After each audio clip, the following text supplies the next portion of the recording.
My dear finance students, आज मैं आपको एक बहुत बेहतरीन खूबसूरत कॉन्सेप्ट बताने जा रहा हूं जो कि फाइनेंस की दुनिया को बदल के रख दिया है। हर कदम हर घड़ी अगर फाइनेंस वर्ल्ड में कोई एक ऐसा साधन है जिसका बड़े बड़े कॉरपोरेट्स फायदा उठा रहे हैं, बैंक्स का स्टॉक का वैल्यू बढ़े जा रहा है, जो कंपनी डेट के तरफ पूरा इंसॉल्वेंट होता जा रहा था वो रिवाइव करता जा रहा है, तो वो एक कारण है हमारे फाइनेंस की दुनिया का एक इवोल्यूशन के कारण, और वो है none other than the concept of securitisation. Securitisation एक ऐसा उम्दा कॉन्सेप्ट है, एक ऐसा यूनिक कॉन्सेप्ट है जिससे कि आप सोचिए, अभी तक तो आपने ऐसा फाइनेंस वर्ल्ड में सुना ही है कि अगर हम उधार लेते हैं तो हमारे ऊपर रिस्क बढ़ता है, राइट? हमारे ऊपर रिस्क बढ़ता है, बट क्या बिना रिस्क लिए हम उधार ले सकते हैं? बिना कोई फाइनेंशियल रिस्क के इम्पैक्ट के कैसे कोई कंपनी उधार ले सकता है? बड़ा पेचीदा बात है, बट ये ही समझने का चीज है। जैसे सोचिए कि एक कंपनी है जिसका बैलेंस शीट में बहुत सारा रिसीवेबल्स है और वो रिसीवेबल्स आ जाता है, उनको ये पता है, मान लीजिए वो 100 करोड़ का रिसीवेबल्स है और ये रिसीवेबल्स के अगेंस्ट में मेरे को लोन चाहिए तो वो उधार होगा, और उधार लेंगे तो फाइनेंशियल रिस्क बढ़ जाएगा। आप इसके अगेंस्ट में बैंक से जाके शॉर्ट टर्म लोन ले लीजिए 80 करोड़ का, तो शेयर आपके शेयर्स को रिस्की इवैल्यूएट करने लगेंगे क्योंकि आपके यहाँ पे डेट इक्विटी रेशियो हिल गया है। तो ये था जमाना अभी तक का।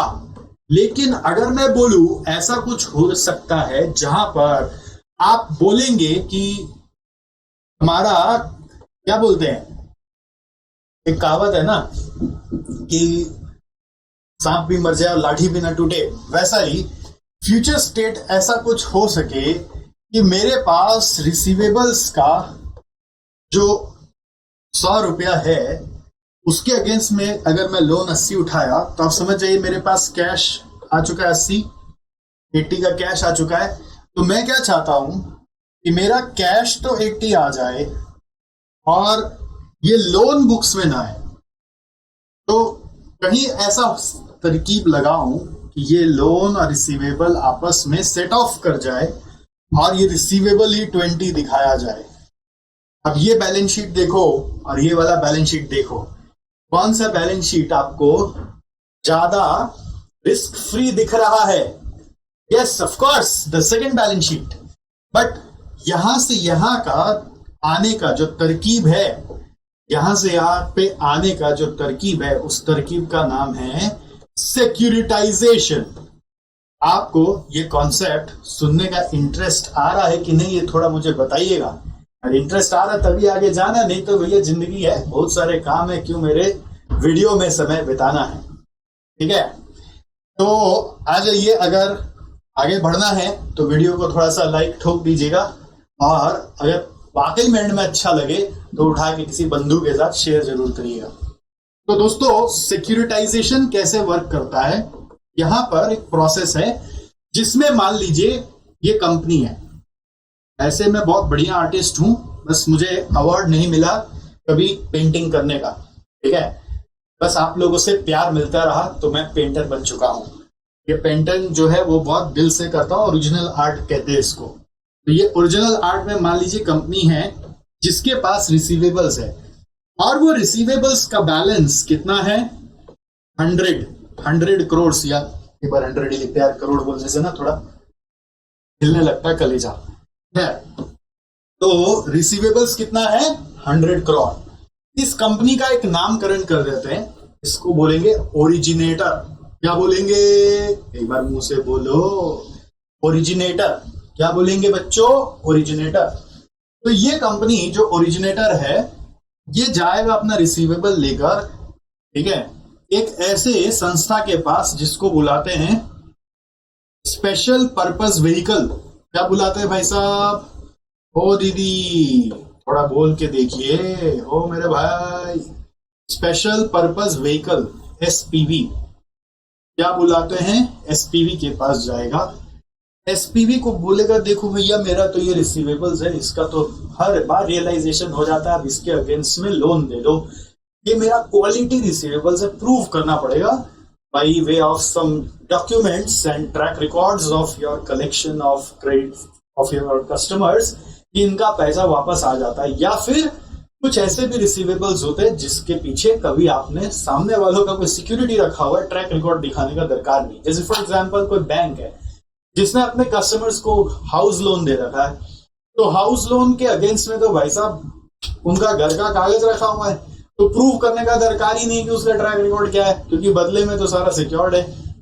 तो इस तरह से कोई डॉक्यूमेंटेशन के माध्यम से या फिर कोई सिक्योरिटी के माध्यम से आपको प्रूव करना पड़ेगा कि यहां पर जो रिसीवेबल्स है इसके पैसे आ ही जाते हैं, बट आने में टाइम है। मान लीजिए हो सकता है आने में 2 साल लगेगा, फॉर एग्जांपल इस टाइप का रिसीवेबल्स है, तो ये एसपीवी बोलेगा अच्छा ये बात है तो चलो मैं तेरा रिसीवेबल्स खरीद लेता हूं, हैं ये क्या गुड्स बिकता था, ठीक है, नाम बिकता था, इज्जत बिकती थी, ये क्या नया चीज सुन रहे, रिसीवेबल्स बिक जाता है, yes you can sell your receivables to SPV.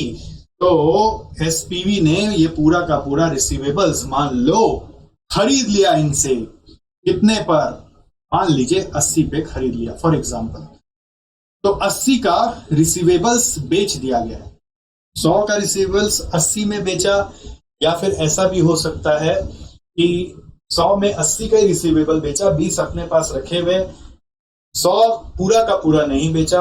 अब जब 80 में बेचेंगे तो of course it's like a bill discounting procedure, जिसमें सामने वाले को थोड़ा सा बेनिफिट देना होगा। ये इसका फेस वैल्यू है, तो मान लो कैश वैल्यू फॉर एग्जांपल 75 में छोड़ दिया, बोला देखो कंपनी बोल रहा है देखो मेरे को 75 दे दो, 5 में मान लूंगा, मेरा डिस्काउंटिंग चार्ज जैसा कुछ चार्ज हो गया, और तुम ये 80 लाख वाला 80 करोड़ वाला चीज 75 में ले लो भाई साहब। तो एसपीवी इसको खरीद लेगा, और एसपीवी फिर एक और कागजात बनाएगा, पेपर्स, टर्म्स एंड कंडीशंस बनाएगा। उस टर्म्स एंड कंडीशन में एसपीवी क्या करेगा, ये सारा का सारा रिसीवेबल्स के अगेंस्ट में बहुत सारा छोटा छोटा छोटा छोटा कोई डॉक्यूमेंट बना लेगा, बोलेगा जो इसको लेगा उसके पास इस रिसीवेबल का एक अधिकार है, एक प्रोपोर्शन का अधिकार है।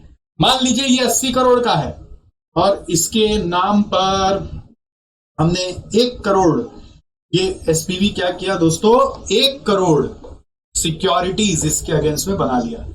इसको बोलते हैं कागज को security. Securities are nothing but a paper with some terms and condition which gives us right over something. So right is the amount of realization from this receivable, which is what 80 crores. तो 1 crore securities paper में print कर लिया, या फिर जो भी इसका procedure है इलेक्ट्रॉनिक फॉर्म में करने का वो प्रिंट कर लिया, यानी कि 80 रुपया उसका सोचो फेस वैल्यू रख दिया, ठीक है, 80 रुपया फेस वैल्यू रख दिया। और बाजार में उसके बहुत सारे कॉन्टैक्ट्स होते हैं, डिफरेंट इन्वेस्टर्स, जिनको है ना कीड़ा होता है भाई साहब, कोई स्कीम हो तो बताना, ऐसे ऐसे जगह इन्वेस्ट करना है जहां स्कीम हो तो कोई बताना। हर कोई इन्वेस्टर यहां नहीं जाता, बट ऐसे ऐसे कुछ इन्वेस्टर्स होते हैं जिनके पास बहुत पैसा है, HNIs, alternative investment fund investors. तो ऐसे बहुत सारे दिग्गज इन्वेस्टर्स होते हैं जिनके पास अनाप शनाप रखा हुआ है, बोले यार बैंक में ही पड़ा हुआ है, कोई काम तो आ नहीं रहा, तो क्यों ना तुम मेरा ही कहीं भी रुपया लगवा दो यार, मिनिमम इतना आता हो तो ठीक ही है। तो ये इन्वेस्टर्स का होता है इनके पास कॉन्टैक्ट, और ये इन्वेस्टर को ले जाकर सोचो ये 1 करोड़ सिक्योरिटीज को अलग अलग इन्वेस्टर को जिसको जितना चाहिए उस हिसाब से सेल कर देता है। सेल्स टू इन्वेस्टर, इन्वेस्टर को बोलेगा 76 करोड़ में ले लो जो माल है, ठीक है, कैश मिल जाए मेरे को 76 करोड़ जो माल है, यानी बदले में जो सिक्योरिटी है वो तो 80 करोड़ की है। तो जब इसका रियलाइजेशन होगा तो 80 करोड़ रुपया इन्वेस्टरों आपको मिलेगा, यानी 76 लगाओ और 80 पाओ। तो इस कारनामे में इन्वेस्टर बोलेगा ठीक है 76 का 80 हुआ तो मेरा 4 का इनकम, एसपीवी बोलेगा मैंने 75 का माल 76 में बेच दिया तो मेरा 1 का इनकम, और कंपनी बोलेगा भाई साहब बिना फाइनेंशियल रिस्क के आ गया अपने घर में पैसा। पैसा क्या आ गया? पैसा। तो वो आ गया कितना रुपया? 75 करोड़। और इस 75 करोड़ को लोन बोल के दिखाने का नहीं है, मतलब वो अपना बुक्स में बैलेंस शीट में कैसे दिखाएगा, जो मैं आपको उसी समय समझाया था कि रिसीवेबल्स दिखा देंगे, 80 करोड़ का बेच दिया तो 20 करोड़, कैश आएगा 75 क्योंकि डिस्काउंट दे दिया, तो बाकी का पीएल में डेबिट में 5 चार्ज कर दिया जाएगा। आई होप आपको ये छोटा छोटा में समझ में आ रहा है, और आप सुने हैं ध्यान से तो कंसेप्ट जरूर ही समझ गए होंगे। मैं इसमें आ जाऊं तो वापस तो समझा देता हूं। ये 75 हो जाएगा और जो डिस्काउंट दे दिया वो पीएल में 5 चार्ज करना पड़ेगा। ठीक है, जो डिस्काउंट दे दिया वो पीएल में 5 चार्ज करना पड़ेगा। तो देखो क्या बोलते हैं, मजा आया आपको कॉन्सेप्ट सुनकर?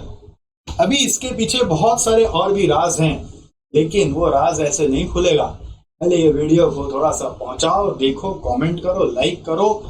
इस सिक्योरिटाइजेशन प्रोसेस का बहुत बड़ा हाथ है यूएसए में एक बहुत बड़ा क्राइसिस लाने का, और इंडिया में एक बहुत बड़ा प्रोग्रेस लाने का। किस तरीके से देखना एक इंसॉल्वेंट कंपनी सॉल्वेंट बन जाता है या फिर एक सॉल्वेंट कंपनी इंसॉल्वेंट बन जाता है, ये ताकत है इस सिक्योरिटाइजेशन के प्रोसेस में, जिसकी जानकारी आपको बहुत बार किताबों में नहीं मिलती है, या मिलती है तो पढ़ के रिलेट नहीं होता है। ये जानकारी आपको दी जाएगी अगले किसी वीडियो में। तब तक बने रहिए और मुझे बताइएगा जरूर कि आपको ये सुन के मजा आया कि नहीं। सेव